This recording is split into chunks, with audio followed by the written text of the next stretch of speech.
La mitzvah qui donne, il y a une mitzvah qui donne Arichut Yamim. Vous connaissez cette mitzvah qui donne Arichut Yamim? Hein? Ouais, mais hein? Voilà, je sais Mikra Targo.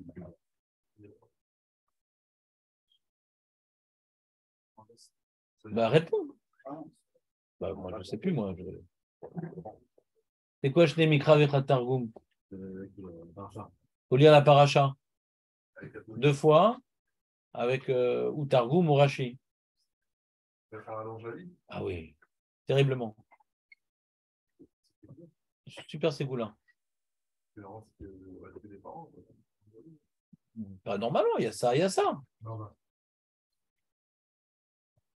Aussi, il y a le respect des parents. Hein.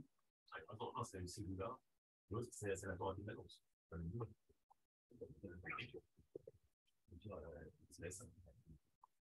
Pas dire? Ah, merci. Ouais, gentil. Non, je laisse Julien exprimer sa rage. Donc, je ne répondrai pas. Donc, on a fini à Moutar l'Idgarot Berechaim. Alors, Marco, Moutar l'Idgarot Berechaim ou pas? Dans quel cas, alors, Moutar l'Idgarot Berechaim?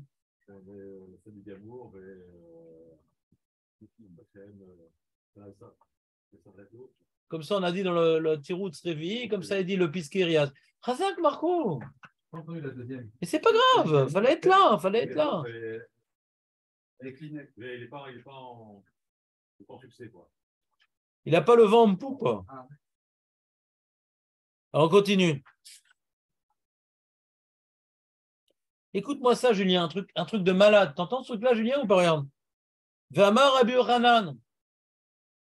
T'entends, Julien, ou pas? Mishum Rabbi Shimon ben Yochai. Pour l'instant, on connaît le début. Kol akovia makom les tfilato.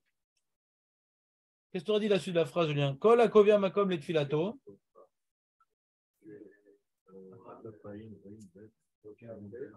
Et le Avram Be'ezro. Ben non, elle dépasse la Gemara.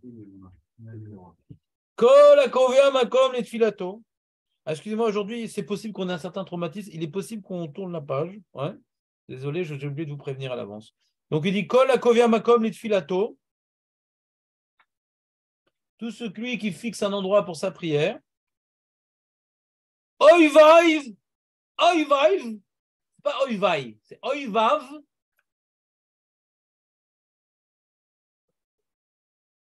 Oivaïv. C'est quoi oivaïv?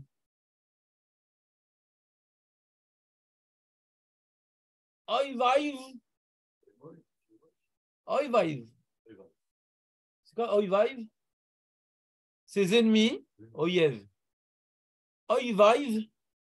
Ses ennemis, noiflim tartaïv. Ses ennemis tombent sous lui. Sous lui. Sous ma botte. Kol hakovia makom litfilot. Donc on est embêté, nous, quand même. Pourquoi on est embêté, Jonathan?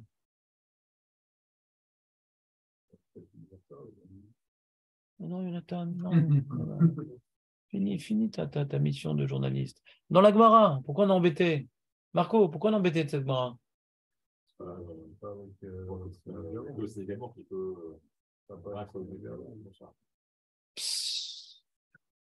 là là, je ne m'attendais pas à ça, Marco. Razak. Marco, il veut faire comme ça. Nous, on a essayé d'expliquer le lien des différents enseignements de Rabbi Yochanan qui rapportent les enseignements de Rabbi Shimon bar Yochai. Chaque fois, on avait fait une certaine liaison. Je vais vous la refaire d'un coup après, qu'on aura tout fini. Ça, vous avez tout le plan. Mais en attendant, Marco, il dit, pourquoi on nous parle de ça ici? Et je vous fais remarquer un point important, ouais, c'est que on a vu plus haut, dans Vavamoudbet, qu'est-ce qu'on a vu plus haut? Que Kol Akovia Makom, tu sais quoi, David? Kol Akovia Makom les Tfilato. Toi, tu pries où d'habitude la semaine? Dans le salon, dans la cuisine? C'est ça. Mais si maintenant tu es obligé de prier à la maison, Faudra fixer un endroit ou pas, Julien? Chazak ou Barou. D'après Rabbi Nona, curieusement, ça a l'air d'être que à la maison. Voilà. À la synagogue, il n'y a pas besoin, parce que pour lui, ça a l'air d'être un problème de Gdoucha. La synagogue est déjà sanctifiée, pourquoi tu veux que je fasse ça? Mais à la maison, il faut que je détermine un endroit qui va être réservé à la tefila, comme si je faisais une petite synagogue à la maison. Cet endroit-là, il est pour prier. On a vu que ce n'est pas la lacha. C'est bien de payer devant le mur. Ouais. Parce que quand on n'obtient pas gain de cause, on dit t'as parlé au mur. Ouais. Chazak. Chazak, Chazak. Quand il rajoute David dans la sélection de l'endroit, ne prie pas devant le plasma, ouais, parce que c'est assez déconcentrant. Il faut prier devant une zone, on va dire, désintéressante, inintéressante. C'est pas petit qu'on a pris au mur. Chazak. Et s'il y a des petits trous, tout ça, tu mets des papiers aussi. Ouais. La femme essaie de rentrer à la maison, elle n'arrive pas. Il a mis tout plein de papiers dans la serrure, l'abruti. Ouais. Il est tranquille pour la matinée. Donc, voilà. Donc, ça, c'est un sujet à la maison, la synagogue, etc. On a dit la lacha. C'est en général, au contraire, c'est à la synagogue. Il faut être couvert comme la tefila. Il faut se fixer une synagogue déjà. Premier niveau d'alacha, se fixer une synagogue. Deuxième niveau, dans la synagogue, il y en a qui disent, le Roche, il dit, ça ne suffit pas de se fixer une synagogue. Le Roche, il dit, c'est le Roche. Il faut en plus que dans la synagogue, je me choisisse un endroit. D'accord? Et Rabbeinu, il dit même à la maison, et ça, les autres Rishonim, ils ont l'air de ne pas partager cette opinion, que la maison, ça n'a rien à voir, parce qu'on parle ici d'avoir un lieu de prière fixe, comme ça, je m'attache quelque chose d'important, on se crée des principes. Quand c'est important pour toi, tu fais les choses de manière systématique pour bien le faire. Quand ça change, ça déconcentre, tu le fais bien. Et d'après le Maral, on a expliqué que c'est la dvékout. La dvékout, c'est que tu as parlé avec quelqu'un de jour, tu reprends là où tu t'es arrêté dans le dialogue. Donc c'est tout un travail que tu dois interrompre pour aller travailler, pour aller manger, pour aller dormir. Et tu reviens là-bas pour continuer un travail. Donc il y a une viout dans la voda. C'est comme quelqu'un maintenant qui est ébéniste, il revient dans son atelier, il continue à travailler le bois qu'il a commencé là où il s'est arrêté. Et comme il travaille à cet endroit-là, il travaille sur cette table-là, dans la journée, même s'il n'est pas sur sa table, il faut que je continue, je fasse ça, faut que je. Donc toute la journée, il pense à cette fille-là, je vais revenir là-bas et je vais continuer mon travail de dvékout avec Hachem. Comme ça, on avait expliqué au nom du Maharal. D'accord? Et pour ça qu'on a parlé d'Avram Avinu. Avram Avinu, c'est la dvékout avec Hachem, etc. On avait illustré par rapport à Avram Avinu, par rapport à Sdom, tout un limite dans le psukim et dans la personnalité d'Avram Avinu. D'accord? Très bien. Et là, curieusement, on change les donnes. On dit Kol hakovia makom les tfilato. Alors nous qui avons appris par cœur cette marre, on vient de dire Eloke Avram Be'ezro. Pof, la suite de la phrase, c'est pas la même. Alors on est embêté. On dit si maintenant c'est un autre enseignement de Kol hakovia makom les tfilato, pourquoi on l'a pas mis là-bas? Des fois, on aime bien, tu vas faire une liste d'enseignements qui se ressemblent, mais qui se complètent. On aime bien dire. Quand tu es kovia, alors t'as ça, t'as ça, t'as ça. On aime bien faire un petit package. Pourquoi on l'a pas mis là-haut? Marco veut y répondre. C'est ça que tu voulais répondre, Marco? Donc on voit déjà son ascendant de Rabbi Yochanan au monde de Rabbi Shimon Bar Yochai. Et la Gemara n'a pas voulu le rapporter en haut parce que ici, c'est quand maintenant tu as un rachat, pourriture de rachat, quand tu ne touches pas, te frotte pas à lui, donc il réussit, truc et tout, il t'énerve, tu ne dois pas le toucher. Ou bien parce que tu n'es pas de Sadigamo. Et même si c'est de Sadigamo, parce qu'il a le vent en poupe, ça t'énerve quand même. Ouais. Alors quoi, il va me détruire aussi? Il peut tout faire, il va me détruire. Non, t'inquiète. Investis-toi dans la tfila. Oivav noflim tartav. Comme ça, il va expliquer la liaison, Marco, dans sa puissance incommensurable. Ouais. Que quelque part, face au rachat qui est Matzliah, Altidag, n'aie pas peur. Investis-toi dans la dvékout Bachem, il t'arrivera rien. Tes ennemis vont tomber devant toi. N'essaie pas de frotter à eux physiquement ou par des mauvaises pubs ou par des attaques personnelles. Ça, c'est Moutar, les Garot, Baréchaim, Olamazé, ou Assou. Quand tu n'es pas de Sadiq Amour ou quand ou quand il a le vent en poupe, donc ne te frotte pas à lui. Mais ta tefila, là, un koar. Là, tes ennemis, ils tombent. Et nous, ça complète le tableau. Tu ne peux pas te frotter à eux. Mais la tefila, elle a un koar hatsum. Elle peut faire tomber les. Il fait ce qu'il veut, mais s'il ose s'attaquer à toi, le mec, il n'aura pas le vent en poupe. Ta prière va te protéger. Il ne faut pas qu'il s'attaque à un mec qui a une fila bédvékout. Ce mec a le vent en poupe. C'est le début de sa chute. C'est le début de sa chute. Vas-y.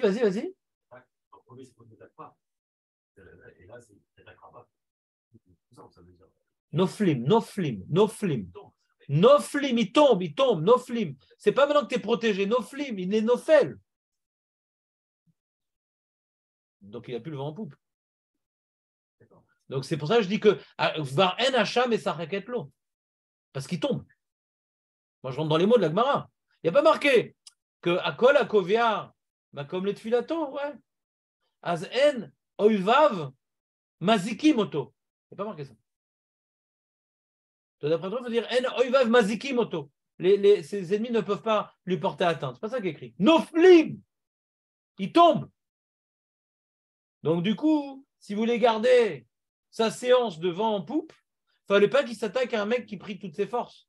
Mais devez-écoute, parce que là, c'est le début de sa chute.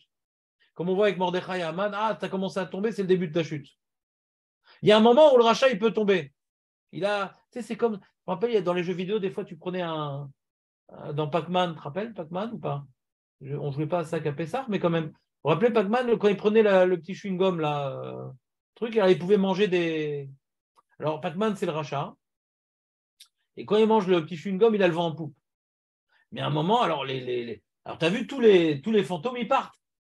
Parce que dans ça, on dit à sur les de garotte. Mais quand maintenant, tu vois, c'est plus en train de clignoter, là, vas-y, attaque. Alors, le petit chewing-gum de Pac-Man, il peut diminuer son temps de puissance. Si cet abruti de Pac-Man, il s'attaque à un mec qui est Koviama comme les Filato, ça va réduire le temps de surpuissance qui bouffe les fantômes. Il bouffe tout sur son passage. Vous me suivez ou pas? Est-ce que ça vous aide, ce genre d'image?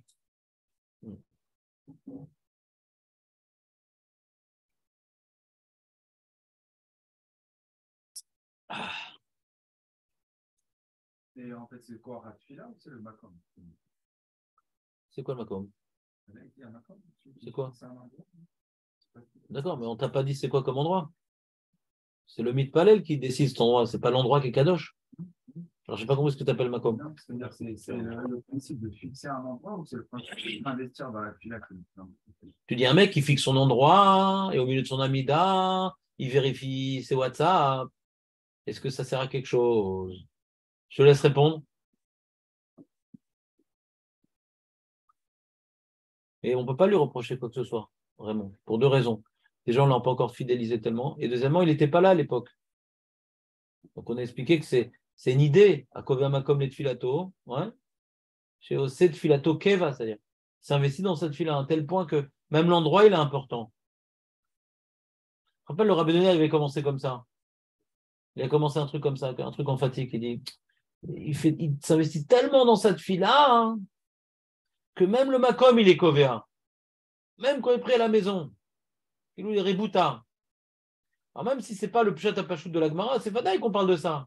Que le mec ou Mitkaven, que le mec il fait une avoda, quoi. Mais ça représente une certaine avoda que la tefila elle est centrale dans ma vie, donc je ne la bouge pas par rapport à d'autres choses, et c'est toujours au même endroit que je vais prier, parce que c'est une relation intense avec Akadosh Baruch Hu qui ne bouge pas. D'accord? Donc comme ça, Marco, il veut répondre à la question. Pourquoi on n'a pas mis ça là-haut? Et pourquoi il y a d'autres termes qui sont utilisés par rapport à Kol, Akovia, Makom, les Tfilato? Arrive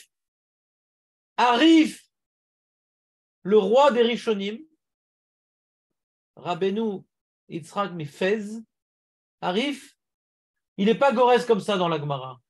C'est ce qu'il dit, Julien? Kol Akovia Makom? Non, il n'est pas Gorès. Non, il n'est pas Gorès comme ce qu'on a ici. Ni le Rif, ni le Meiri, ni le Nimouke Yosef, ni le Ani Yaakov. une ribambelle. Ni le Sheiltot de Rava Gaon, ils ne sont pas gorès comme ça dans la Gemara. Kol Akovia Makom les Torato. Kol Akovia Makom les Torato.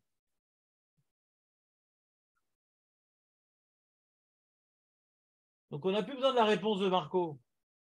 Pourquoi on n'en a pas parlé plus haut? Parce qu'on ne parle pas de ça ici, c'est un autre sujet. Kol Akovia Makom les Torato. Si tu dis quelque part, garde ta place. Ça veut dire quoi? On va voir.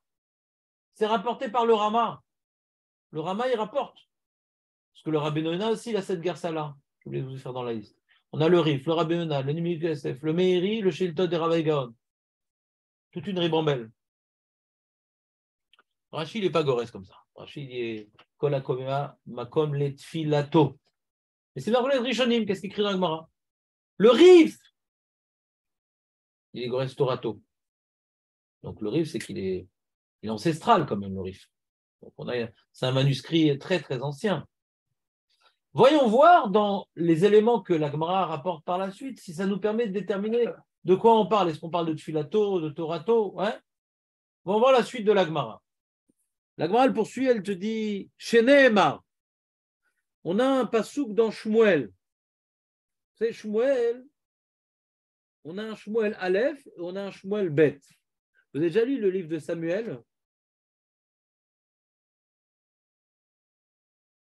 Non. Shmuel Aleph, Shmuel Bet. Dans Shmuel Bet, là-bas, Perek Zaïn, de quoi on parle là-bas? David Ameller, il a remporté ses guerres. Il dit, mais attends, mais c'est pas possible comme ça, on ne peut pas durer comme ça. Moi, je suis dans un palais avec un toit en dur, Arazim, et la Torah, et le Mishkan, il a un toit en tente. Ouais. La tente est longue. Combien de temps? Combien de temps? C'est normal que moi et l'arche, elle soit dans de telles conditions précaires. Et là, donc, commence à se mettre en place le projet du Beth Amikdash. D'accord? Et le verset qui précède l'idée du temple en dur est le suivant.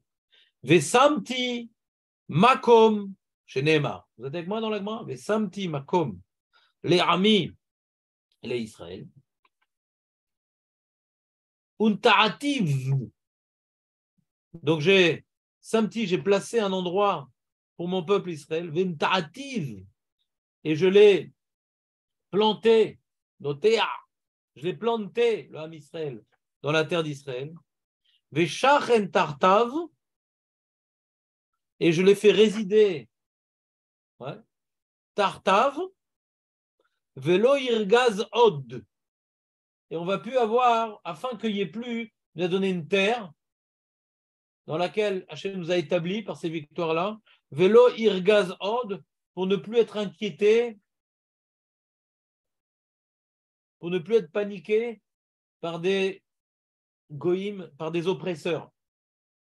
Velo yosifu bene avla la'anoto kasher barishona.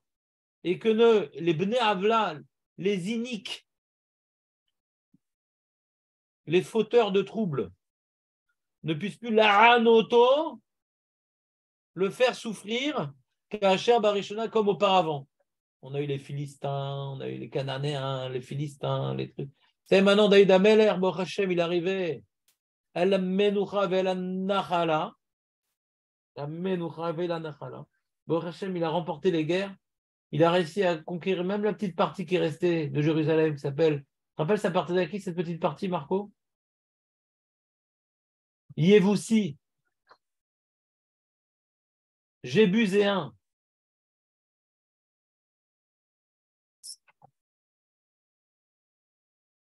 Alors, c'est quoi la dracha? De quoi ça parle?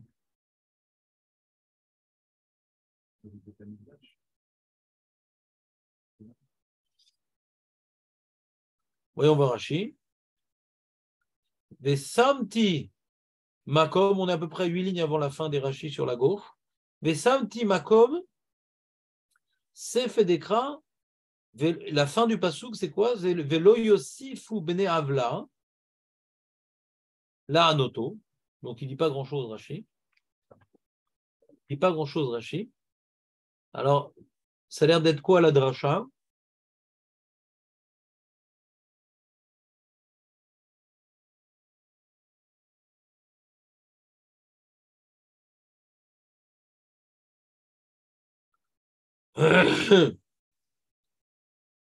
Veshachen Tartav. Mazé Veshachen Tartav.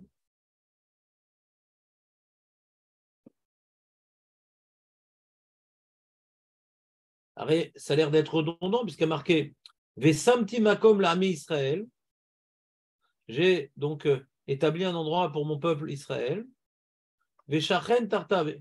Et qu'il soit établi à cet endroit-là. Veshachen Tartav. Vesamti Veshachen, c'est la même chose, quoi. Alors, Kilou, la Gemara est de Réchet, du ribouille, ouais, que qu'est-ce qui va faire en sorte que Vélo Irgaz Od, Vélo Sifou Bneavla la Noto, qu'est-ce qui va faire en sorte qu'on ne va plus être inquiété par nos ennemis? Parce que Veshachen Tartav, qu'est-ce qui va faire en sorte qu'on ne va plus être paniqué, inquiété par les iniques et qui nous faisaient souffrir auparavant? Parce que Veshachen Tartav, parce que tu vas t'établir un endroit fixe. Comme ça a l'air d'être la dracha de la Gemara. D'être Kovea Makom. Shachen Tartav, c'est Kovea Makom. D'être Shachen à cette place-là.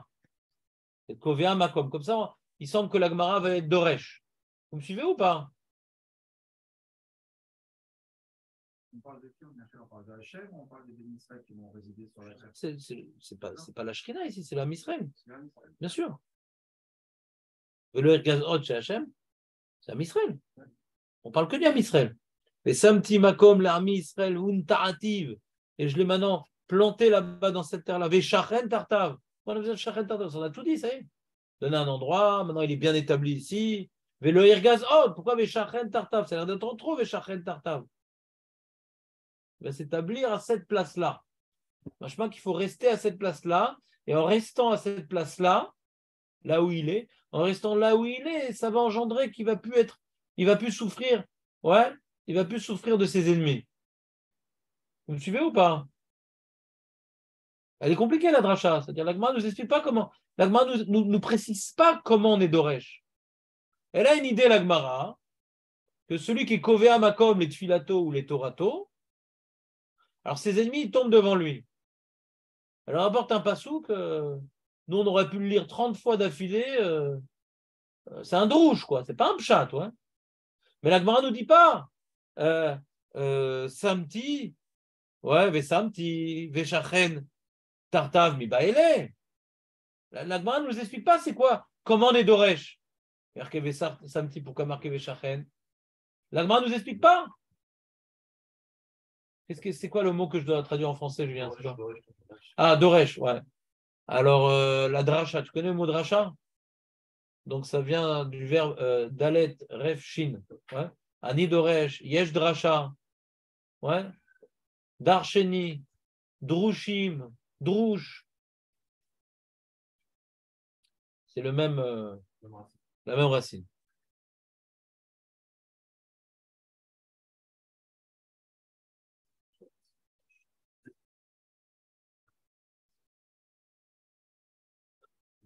Donc, on ne sait pas exactement de quoi on parle, puisque la Gemara ne nous a pas explicité de quelle manière on est d'Oresh.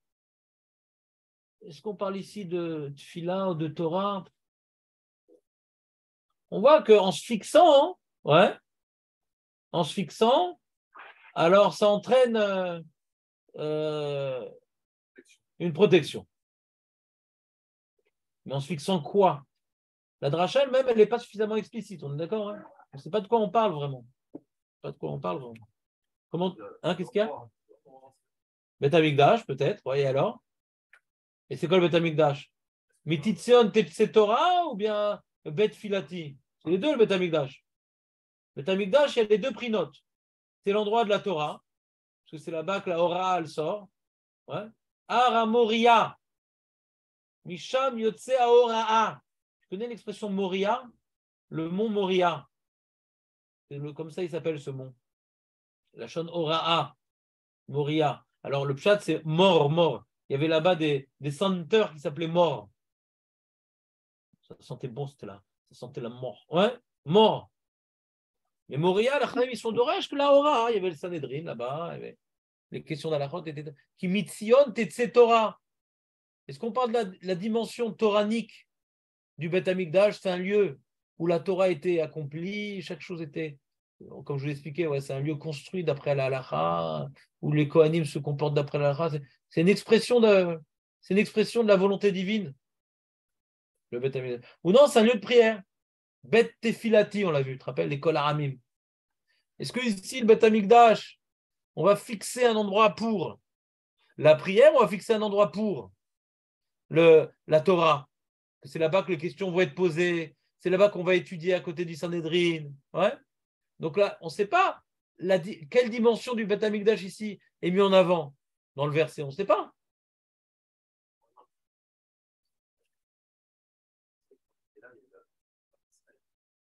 On savait que quand il était là, c'était pour l'Israël, donc une protection, donc plein de choses qu'elle avait. Donc, par rapport avec même le coup de fil-là, ou que ce soit Torah, il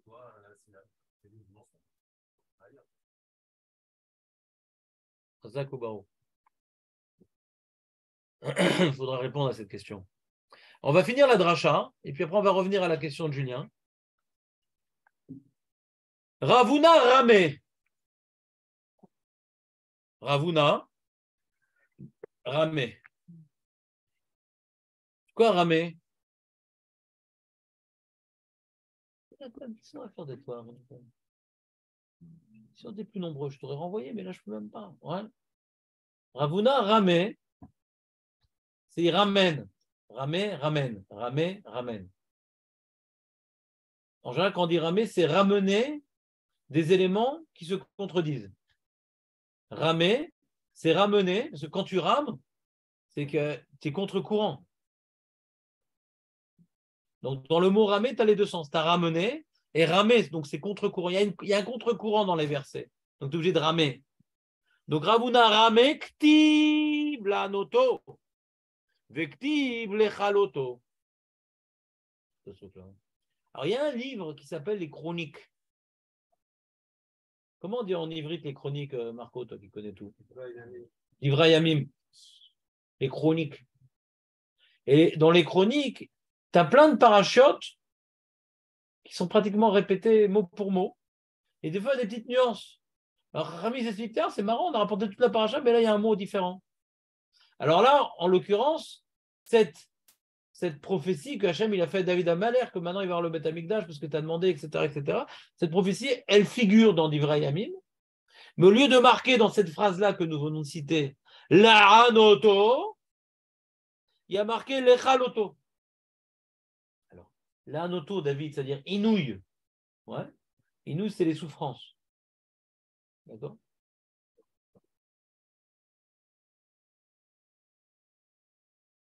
Mais les Chaloto,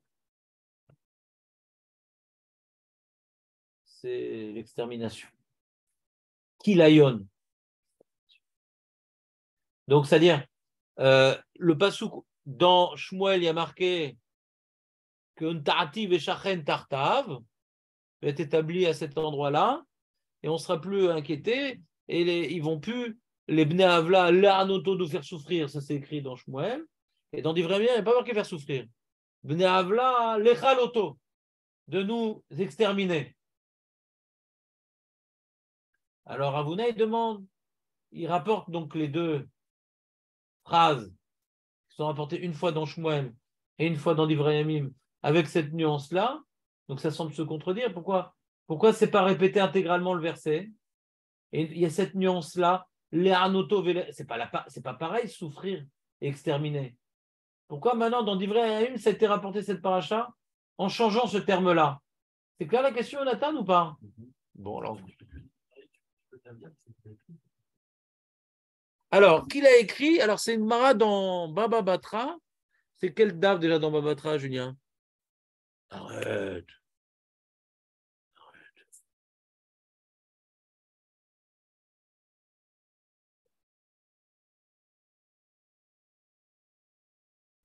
C'est une Mara dans Baba Batra qui nous fait. Cette Mara dans Baba Batra, je crois que c'est Yud Bet, ou je ne me rappelle plus, ou Yud Dalet, je ne me rappelle plus le daf. Je crois que c'est Yud Dalet, je ne me rappelle plus bien. Là-bas, la Gemara dans Baba Batra, elle nous donne l'identité de tous les écrivains, de tous nos livres. T'as compris ou pas? Ah, Chazak. Donc, je me suis trompé, c'est pas Yud Dalet, c'est Tet Vav. Ouais, ça commence à Yud Dalet Amoud Bet, donc je n'étais pas complètement faux. Ça commence à Yud Dalet Amoud Bet, mais là, il y a marqué comme ça. Il y a marqué. Où est-ce qu'il y a marqué? Donc, on recommence à Yud Dalet, comme ça on a tout l'enseignement. Alors, où est-ce que c'est? Où est-ce que ça commence? Une seconde.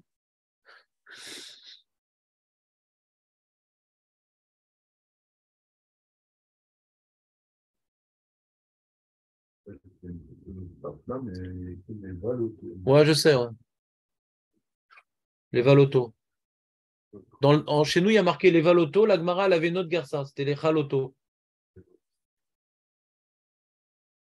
Ça revient au même. Les Mefarchim, ils disent les Valoto, les Chaloto, c'est pareil. Ouais, les Valotes, c'est ruiné. Les vêtements blouim, c'est les vêtements qui sont détruits. Ouais. Kilayon, c'est une destruction. Et Bilayon aussi. Alors attends, donc je te commence l'agma de Baba Batra. Irmiaou, Katav, Sifro, Vesefer Melachim, Vekinot. Jérémie, il a écrit son livre, le Sefer Melachim, les rois, 1 et 2. Vekinot. Chizkia, Vesiato.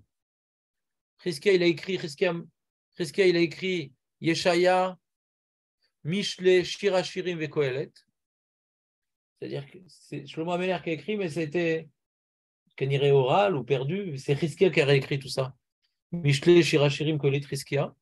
Al-Sheksel Kadvu, Yecheskiel, Veshtam Asar, Daniel ou Megillat Esther. Ça, c'est un Shek Neset Agdola. Ezra, Katav, Sifro. Veyiches Shel Divra Yamim, Adloy. C'est-à-dire, Divrei Yamim, ça parle de toute l'histoire du début de notre établissement en Israël jusqu'après Ezra. Donc Ezra, il a écrit depuis le début jusqu'à lui. Mais la fin du livre, c'est pas lui. Adlo, jusqu'à lui. Ezra, c'est bon, Julien? C'est pas le Shek de cet Agdola. Ezra faisait partie d'un Shek de cet Agdola. C'est Manienne, ce chilouk-là. Il y a des livres qui ont été écrits par un Shek de dans leur totalité, comme par exemple le Megillat Esther. Et là, c'est Ezra. C'est Manienne. Pourquoi il n'a pas pris des copains avec lui? Ouais, il a fait un choix. Alors j'ai demandé, j'ai parlé de ça avec Machabouta hier, et il a écouté un Tamid Racham qui parlait de ça, une Hashamaim. Il a écouté un shur, enfin pas dernièrement, mais il a écouté un shur. C'est quoi d'Ivrei Yamim?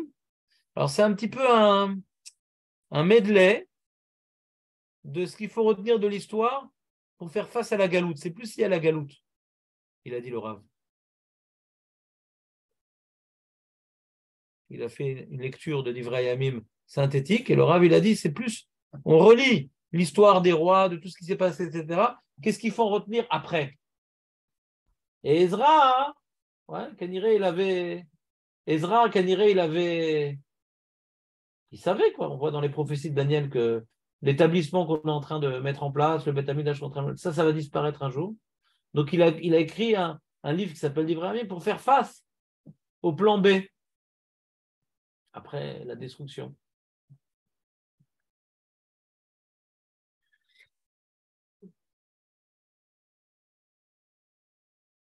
Et qui c'est qui a terminé la grande? Et qui c'est qui a terminé le livre? Nehemia, qui est l'héritier spirituel de Ezra.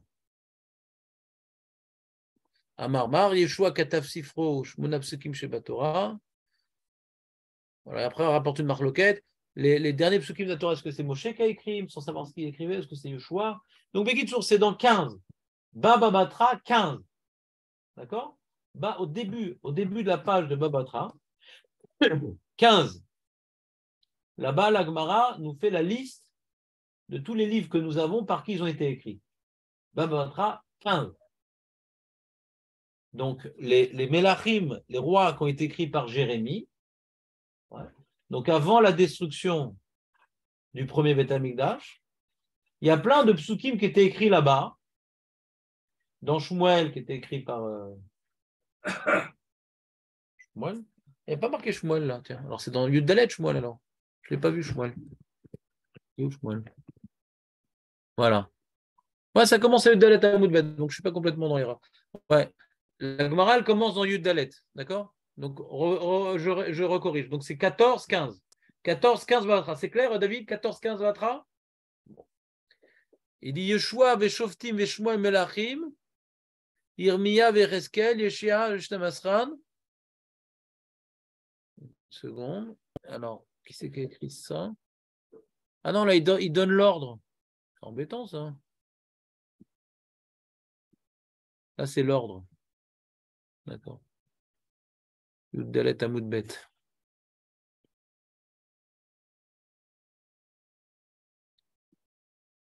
Ouais. Bon. En tout cas, donc il y a des psukim qui étaient dans Shmuel et des psukim qui étaient dans Melachim, que Ezra, il a repris après la destruction du premier Beth Amikdash et lors de la construction du deuxième Beth Amikdash. Et d'après ce rave-là que mon Macharuta écoute régulièrement, et qui est très fort en Tanakh, il a dit que d'Ibrahim, c'est plus lié à une synthèse. Donc les petites corrections, les petits changements qu'a fait donc Ezra, volontaire bien sûr, Ezra il a repris les psukim, il a fait des petits changements, c'est pour porter un regard plus adapté à tenir la galoute. Et dans cette Gemara, je dis c'est magnifique ce que tu dis, parce que c'est bidou ce que la Gemara dit ici. Ça confirme très bien ce que la Gemara dit ici. Parce que des fois, quand tu fais une approche synthétique de lecture littérale d'un certain sujet, des fois, ce n'est pas confirmé par Chazal, quoi. Des fois, la dracha, elle va dans un autre sens. La dracha, rouge, d'Oresh. Ouais, dans un autre sens. Et là, ça va dans le même sens, Baruch Hashem. Des fois, ça tombe bien. Et regardez ce qui est écrit ici. Donc, pourquoi dans le livre d'origine, il y a marqué la Hanoto dans Shmuel et dans Divrei marqué les Chaloto? Alors, il explique Ravuna. Il dit Batrila, la Hanoto. Dans un premier temps, la fixation de ce lieu, c'était pour protéger des souffrances.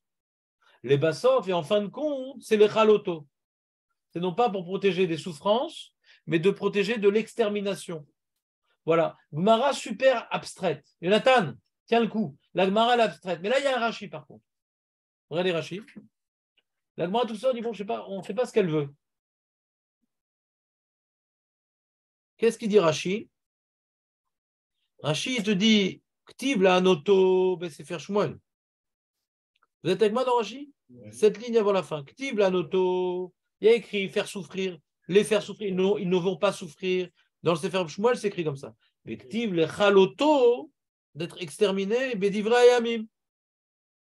Dans les chroniques écrits, c'est écrit par qui les chroniques, Jonathan? Je veux dire. Non, s'il te plaît. Hein? Razak.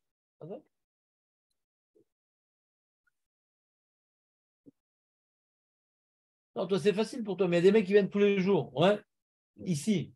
Donc, à la longue, ils sont traumatisés, ils n'osent même plus écouter ce que je dis. Donc, je me vérifie que tout le monde est concentré.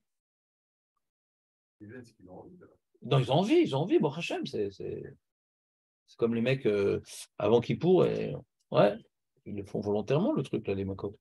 Donc, il dit comme ça. Il y a écrit, Betri, là, regardez Rashi répond. Keshenivna Baït. Quand il a été construit, Nivna Almenat, Shelo La'anot Od, Oivim la Israël. Le Beth Amikdash nous protégeait des souffrances que les Goïms voulaient nous infliger. Comme on a vu dans le. Tu te rappelles dans les prières de Shlomo Ameler? Quand on va avoir des problèmes avec les goïms, on va prier dans cet endroit-là, etc. Ça va nous protéger des souffrances. Tu te rappelles ou pas, Marco? C'est un jour qu'on faisait le vendredi, quand on était jeune, tu te rappelles? Ou les bassofs. C'est quoi les bassofs? Keshechatou, quand ils ont fauté. Nixar alem Inouï. Donc le Inouï, il est là. Quand on a fauté, le Inouï, il est là. Il est là, le Inouï. Et c'est quoi Inouï, David? C'est la souffrance. Ouais. Inouï. Ou tfilatam magina alem inakilayon. Donc tu vois, Rachid a dévoilé tfilatam. Il n'a pas dit Toratam. Donc on voit ici que Rachid avait les garçons. Il avait la version du manuscrit. Ouais. Que Kol HaKoveh Makom les tfilato. Qui parle de tfila, Rachid. T'entends, Julien? Donc la tfila qu'on faisait au Beth Amikdash, nous dit Rachid, au début, ça nous protégeait, que même des souffrances, on n'avait pas d'égoïme. Ils essayaient de nous prendre des gens en otage, ils essayaient de brûler nos champs, ils essayaient. Alors, je sais pas. Magnifique. Il y a certains Mefarshim qui rapportent une illustration à cette idée-là, avec un Talmud Yerushalmi. J'ai déjà raconté cette histoire. Mais c'était un cours du vendredi, et désolé pour les absents du vendredi. C'est qu'on avait fait la Sugia de Shaliar Mitzvah Nanizokin. Tu te rappelles ce sujet, Jonathan? Shaliar Mitzvah Nanizokin, on avait rapporté une histoire avec les mecs qui sont partis au Beth Amikdash, tu te rappelles ou pas? Alors qu'est-ce qui s'est passé? On voulait leur voler leur maison. Il y avait des gens avec un certain accent qui voulaient leur voler leur maison. Et qu'est-ce qui s'est passé? Comment ils n'ont pas été volés alors? Il y a des anges qui sont venus investir leur lieu pour faire croire aux cambrioleurs qu'ils ne sont pas partis au Beth Amikdash. Donc il y a un enjeu d'aller au Beth Amikdash. On va tout l'âme Israël ensemble prier ensemble. Ouais, on va tous prier à Kadosh Baruch Hu, faire notre avoda à Kadosh Baruch Hu. Et on voit que Bémet, on subissait aucun désagrément. Donc on était, là-bas ils veulent dire les Mefarshim par rapport à la Gersa de Rashi, Kol HaKoveh Makom les Tfilato. Donc maintenant il y a l'endroit désigné pour prier par définition quand le Beth Amikdash existait, c'était là-bas. Donc je vais être Koveh Makom les Tfilati, je vais aller au Beth Amikdash. Ouais. Az Oivai, Noiflim, Tartav. Donc même les gens qui voulaient maintenant nous voler une partie de nos territoires parce qu'on est parti, on a laissé le pays entier complètement vide de soldats et complètement vide de population. T'inquiète, tu vas là-bas au Beth Amikdash, je peux être Koveh Makom Tfilato, ils vont avoir plein d'embûches qui ne vont pas comprendre ce qui leur arrive. Comme ça, il y a certains méfarshim qui veulent illustrer, ça c'est un Talmud Yerushalmi, cette histoire-là. Talmud Yerushalmi. Il y a le Talmud Babli, le Talmud Yerushalmi. Tu demanderas à Julien c'est quoi la différence. Et voilà, très très bien. Très, très bien. Donc ça serait donc une illustration de Kol HaKoveh Makom et Tfilato. Alors c'est quoi ta question toi Julien? T'as oublié? Là, ce que tu me dis, je ne peux pas le lire, mais parce que là, je suis dit, là, quand il a, quand ils ont besoin de métal, parce que l'exemple du c'est. Je vais faire un bout là, quoi. Ici, il y a pas une question de.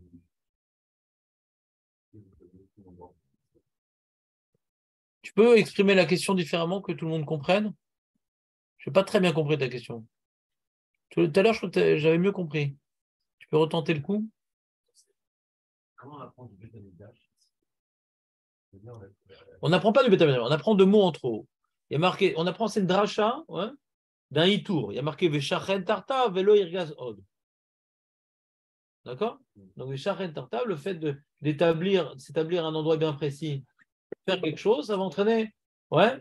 C'est-à-dire que le fait qu'avant, le Beth Amikdash, il y avait un Mishkan, donc c'était un déplacement. Le fait que maintenant, David ait eu l'initiative et qu'Hachem ait confirmé cette initiative, donc de donner un endroit, un lieu fixe à la prière du Ham Israël, c'est ça qui a entraîné que nos ennemis ne veulent plus nous inquiéter. Précédemment, on était inquiétés par nos ennemis, il fallait faire des guerres, des trucs. Là, maintenant, il y a un endroit fixe, donc on voit le fait d'avoir un endroit fixe. Ouais, ça, c'est une ségoula particulière pour ne plus être inquiété par nos ennemis. Je t'écoute. Tu dis c'est lié à la ségoula du Beth Amikdash. Ça, c'est dans les psukim de Shlomo Ameler. Mais si on fait une dracha plus générale, Veshachen Tartav, on fait une dracha plus générale. Ouais. C'est une dracha. C'est une dracha. Mais je vais te dire comme ça. On va maintenant s'intéresser à la gersa de Kol HaKovia Makom les Torato. D'accord?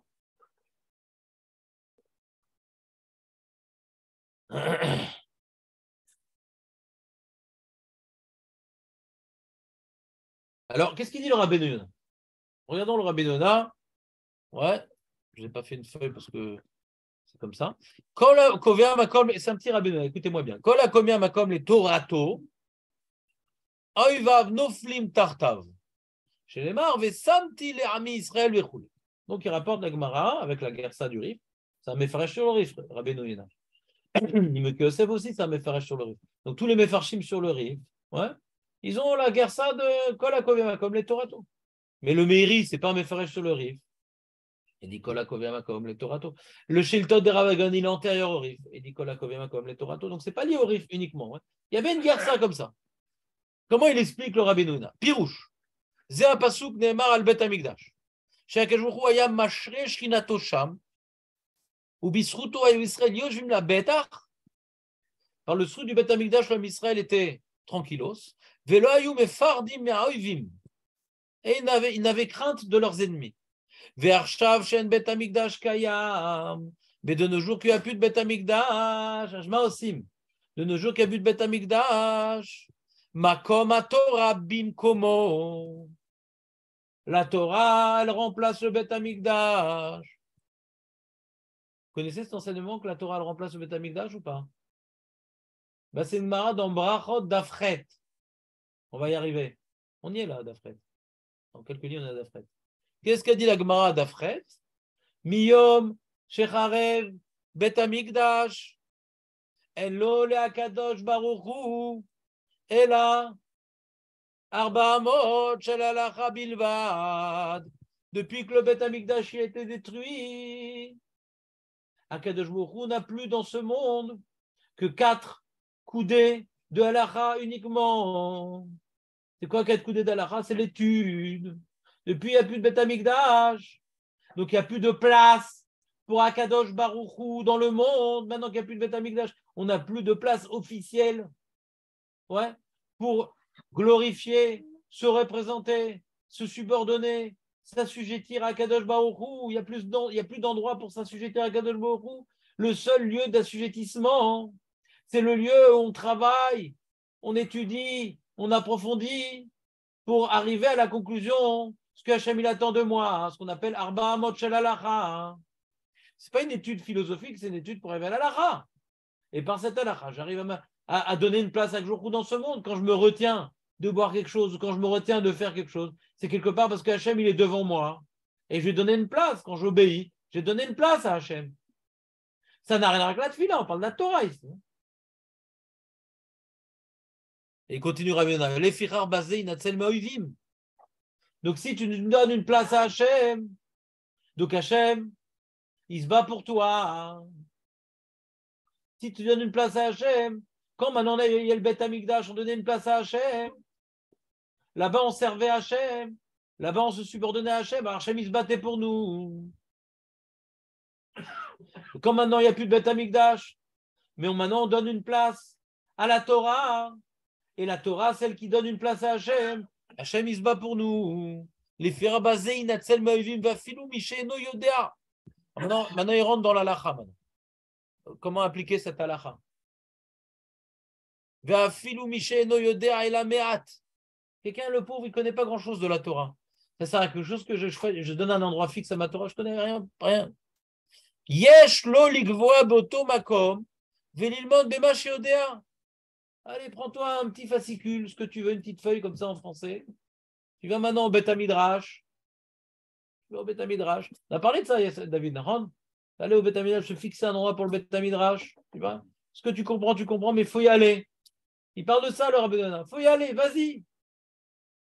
Tu te donnes. Pourquoi on parle de Arba Amot Shel Halacha? Pourquoi on dit Arba Amot Shel Halacha? En. Ouais, la Kadosh Baruch Hu. Et là, Kiyum Halacha. Pourquoi Arba Amot Shel Halacha? La Gemara aurait dû dire, depuis qu'il n'y a plus le Bet Hamikdash, qu'est-ce qui reste? Ben, ceux qui accomplissent l'Halacha. Comment on dit? Il reste que les 4 coudées de l'Halacha. On a l'impression qu'on est en train de nous parler, qu'on donne un endroit à l'Halacha. Comme ça, j'interprète le Rabbeinu Yonah. C'est-à-dire que même un petit peu, c'est bien. Non. On donne un endroit, là, il y a un endroit où je vais maintenant m'investir pour être mévarer la lara. C'est mon Beth Midrash. C'est important de se fixer un endroit. On va expliquer demain pourquoi c'est important de se fixer un endroit pour le Beth Midrash. Pour la Tfila, on a déjà expliqué avec le Maharal. Maintenant, pourquoi c'est important de se fixer un endroit pour la lara? Il faut aussi expliquer de cette chose-là. Pourquoi c'est important de se fixer un endroit pour la lara? Mais en tout cas, il y a Arba Amot chez la lara. On vient maintenant faire dépendre la notion du Beth Amikdash qui se perpétue dans le Limud Torah par rapport à une notion de lieu, curieusement. Arba Amot, c'est une notion de lieu. C'est le lieu, comment dirais-je, minimal de l'homme. On dit un homme, il a Arba Amot. Vas-y, Arba Amot chez la lara. C'est une dimension, c'est plutôt une dimension qu'un lieu, non? Tout à fait. C'est un lieu consacré. Ouais, mais c'est le minimum d'espace, Arba Amot. Arba Amot, c'est toujours le minimum d'espace. Une pièce, elle est chayée de Musa quand il y a Arba Amot. Ouais. À Shabbat, on peut déplacer dans les Arba Amot. Je ne parle pas de ça. Ouais. C'est ton espace vital, Arba Amot. Avec le coup, il a Arba Amot Shalalacha. Je ne sais pas exactement c'est quoi Arba. On verra dans Dafret c'est quoi Arba Amot Shalalacha. Mais j'ai l'impression que le Rabbi Yonah, ils ont fait un lien avec notre sujet, c'est se fixer un endroit à la Torah. C'est possible. Je n'ai pas encore approfondi suffisamment cette mara pour aller plus loin. Il dit que chez Iskeleze veyarshov beinanav veikanes belibo irat shamaim. Le peu que tu connais, dit Rabbi Yonah, tu vas maintenant t'investir là-bas, et grâce à ça, il va rentrer dans ton cœur de la irat shamaim. Quand on parle maintenant ici de Kol, Akovia, Makom, les Torato, c'est pas pour devenir un Rosh Yeshiva, un Gaon. C'est que cette Torah-là va te rapprocher d'Akadosh Baruch Hu. Tu donnes une place à Hachem, on parle d'un limoud qui t'amène à Yirat Shamayim. Sans quel rapport avec le Beth Amikdash? Je dis, le Beth Amikdash, c'est le lieu où la volonté d'Hachem est représentée. Chaque maison, tu peux mettre la couleur de peinture que tu veux, tu peux disposer la cuisine ou le salon comme tu veux. Le Beth Amikdash, on suit les plans divins à la lettre. Chaque chose là-bas, c'est une représentation en 3D des psukim écrits dans la Torah. C'est l'émanation de la volonté divine de manière visuelle. C'est une Torah non plus écrite, mais une Torah construite. Comment? On verra. On verra si ça peut être chez toi. On verra. On n'a pas étudié le sujet. C'est comment accomplir l'halakha du Riv, kol hakovea makom les Torato, qui est rapporté dans le Rama. Le Rama rapporte le Rabbeinu Yonah. Ouais? C'est une halakha. De quelle manière on doit accomplir? Et c'est quoi l'enjeu de cette halakha? Ça reste un sujet ouvert. Juste, je vous permets de rester encore une minute pour finir les quelques mots du Rabbeinu Yonah. Veim eno yodea klal, le mec il connaît rien. Vraiment, Nagid, le mec il est en Israël et il n'est pas Natania. Donc il y a des cours qui sont en ivrite. Natania n'a pas de cours en ivrite. Tout est en français ou en russe. Ouais. Mais donc il ne comprend rien. Il dit, ça sert à quoi j'y aille? Non! Veim eno yodea klal, il ne comprend rien le mec, ou bien il n'a jamais fait de mara, donc il ne comprend rien. Yesh lo lalechet le bate amidrashot shelomdim besrar alicha beyado. Donc tu vois, kol hakovea makom les Torato, marche pas que c'est pas la maison. Marche pas que c'est pas la maison. Ouais. C'est que c'est un effort de donner une place à la Torah. Tu donnes une place à la Torah. Voilà. Parce que tu donnes une place à la Torah. Tu sais ça, dans le Beth Midrash, c'est l'endroit maintenant où on respecte Hachem, on respecte sa volonté. Même si je ne comprends rien, alors d'aller dans un lieu où les gens ils crient et ils discutent pour savoir ce que Hachem il veut, c'est comme toi.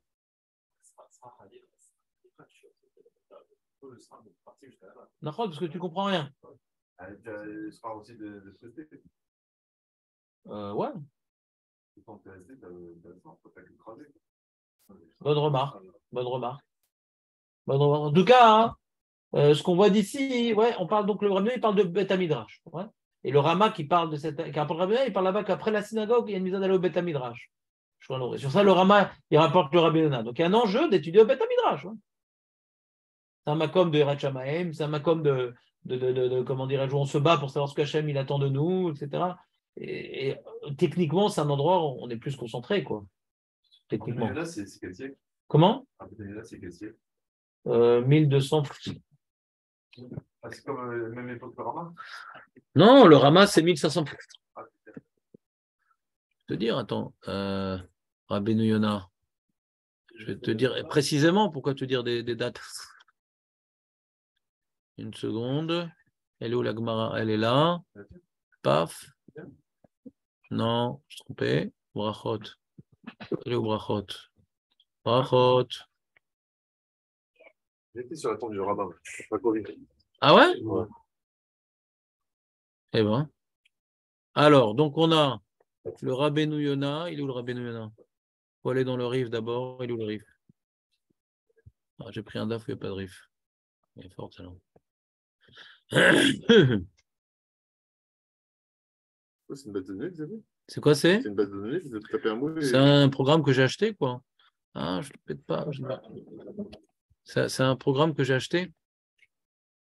Vous tapez un mot, un tapé, Oui, il y a un moteur de recherche. Oui. 60 000 litres. Non, non, dans Otsar Horma, j'en ai 110 000. 100 livres? Oui, Dans l'ordinateur ou sur une base externe? non, dans l'ordinateur. Ouais. Non, mais j'ai 2 Tera dans l'ordinateur. Pas mal. Alors, sa biographie. Alors, il est né, il est Niftar. T'entends, David? Il est Niftar en 1263. Comme j'ai dit, 1200. Ah, d'accord. Plus tard que le Rambam, lui. Mais il était à peu près, c'était l'opposant au Rambam, le Rabbeinu Yonah. Il est en Europe de l'Est?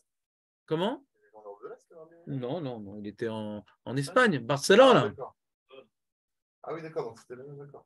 Et c'était l'opposant au Rambam. Alors, même, c'est trop mystique. Il n'était pas assez mystique, il était trop rationnel. Ça, c'est Rabbeinu Yonah. Et le Rama, voyons voir la date du Rama, c'est 1500, je ne sais pas quoi, on va voir.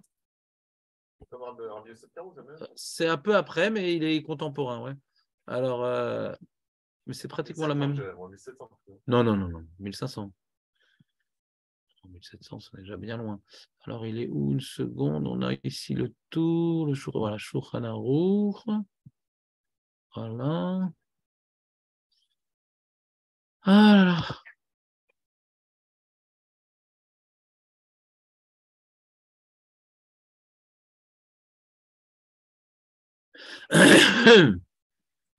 Le Shulchan Aruch, il est mort en 1575. Le Shulchan Aruch. Le Shulchan Aruch. Le Rama, c'est la même époque, mais ils ne me l'ont pas mis là. Oui, mais c'est bien après. Hein? C'était bien après. Comment? C'est bien après. Mais non, il est Niftar en 1175. Ah bon? Ouais. Il est né en 1488. Il était tout petit quand il est sorti d'Espagne. Il a connu l'expulsion des Juifs d'Espagne, le Shulchan Aruch. Le Rama? Le Shulchan Aruch. Ah, Rabbi Yosef Karo? Rachel Figaro. Le Rama, il est en Europe. Ouais. Alors, Shutarama. Alors, c'est quoi sa date à lui? Sa date à lui, 1525 à 1572. Donc, ils sont morts à la même date, mais il est mort beaucoup plus jeune, le Rama. D'accord? Donc, il était plus jeune que le Shulchan Aruch, mais ils sont de la même époque. C'est pour ça qu'il a vu le Shulchan Aruch, il dit c'est un très beau livre. Je vais faire mon explication. Je vais faire mon explication sur son livre parce que j'ai juste des points de distinction, de discordance, mais globalement, c'est très bien ce qu'il a fait comme livre. Il paraît que tu as entendu une voix divine.